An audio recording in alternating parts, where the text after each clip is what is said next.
पंजाब की चनाब नदी के तट पर तुला को एक बेटी हुई सोहनी। कुम्हार की बेटी सोहनी की खूबसूरती की क्या बात थी। उसका नाम भी सोहनी था और रूप भी सुहाना था। उसी के साथ एक मुगल व्यापारी के यहाँ जन्म लिया इज्जत बेग ने, जो आगे जाकर महिवाल कहलाया। इन दोनों के इश्क के किस्से पंजाब ही नहीं सारी दुनिया में मशहूर हैं।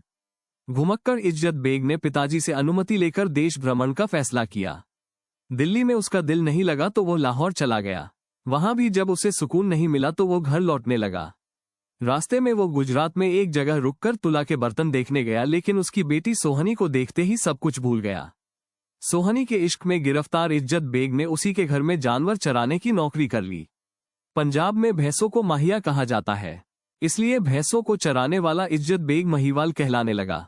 महिवाल भी गजब का खूबसूरत था। दोनों की मुलाकात मोहब्बत में बदल गई। जब सोहनी की मां को ये बात पता चली तो उसने सोहनी को फटकारा।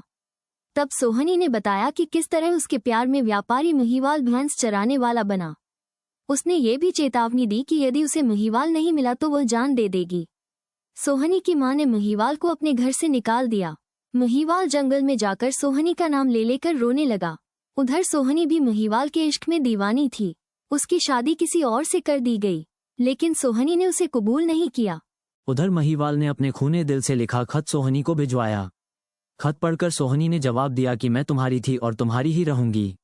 जवाब पाकर महिवाल ने साधु का भेष बनाया और सोहनी से जा मिला। दोनों की मुलाकातें होने लगीं। सोहनी मिट्टी के घड़े से तैरती हुई चनाब के एक किनारे से दूसरे किनारे आती और दोनों घंटों प्रेममग्न होकर बैठे रहते। इसकी भनक जब सोहनी की भाभी को लगी तो उसने सोहनी का पक्का घड़ा बदलकर मिट्टी का कच्चा घड़ा रख दिया। सोहनी को पता चल गया कि उसका घड़ा बदल गया है, फिर भी अपने प्रियजन से मिलने की ललक में वो कच्चा घड़ा लेकर चनाब में कूद पड़ी। कच्चा घड़ा टूट गया और वो पानी में डूब गई। दूसरे किनारे पर पैर लटकाए महिवाल सोहनी का इंतजार कर रहा था। जब सोहनी का मुर्दा जिस्म उसके पैरों से टकराया, अपनी प्रियतमा की ऐसी हालत देखकर महिवाल पागल हो गया। उसने सोहनी के जिस्म को अपनी बाहों में थामा और चनाब की लहरों में गुम हो गया। सुबह जब मछुआरों ने अपना जाल डाला तो उन्हें अपने जाल में सोहनी महिवाल के आबद जिस्म मिले, जो मर कर भी एक हो गए थे। गांव वालों ने उनकी मोहब्बत में एक यादगार स्मारक बनाया, जिसे मुसलमान मजार और हिंदू समाधि कहते हैं। क्या फर्क पड़ता है, मोहब्बत का कोई मजहब नहीं होता। आज सोहनी और महिवाल भले ही हमारे बीच न हो, लेकिन जिंदा है उनकी अमर मोहब्बत।